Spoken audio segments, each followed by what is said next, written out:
Is remittances a big part of the economy where you're at? It's a huge part. It's I think last time I checked the statistics, it was 22% of the GDP is from remittances. So, I mean, I think there's only a couple other countries in the world that have a higher percentage of their GDP based on remittances. So just for example, I think here it's about 5 billion a year that they get in remittances.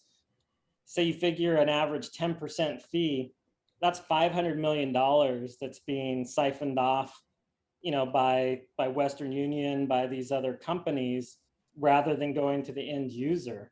And so just that, to be able to have 500 million more being injected to the people who need it most, I mean, that'll have a huge life-changing impact. How long does it take for the typical remittance to go through service like Western Union?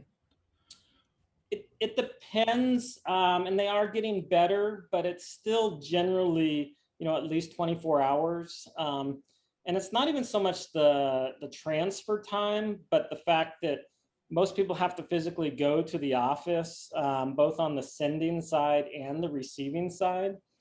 And especially here, that means people getting on a bus, spending, at least an hour on the bus, maybe two, then going and standing in line, getting their money, then hauling back. So if it's a smaller transaction that's being sent to them, I mean, between the fees that the company charges and the transportation costs, they can eat up a lot of that, including a bunch of their time. So now, instead of them having to do that, they can be sitting in their house here, call up their son and say, hey, can you send me $10?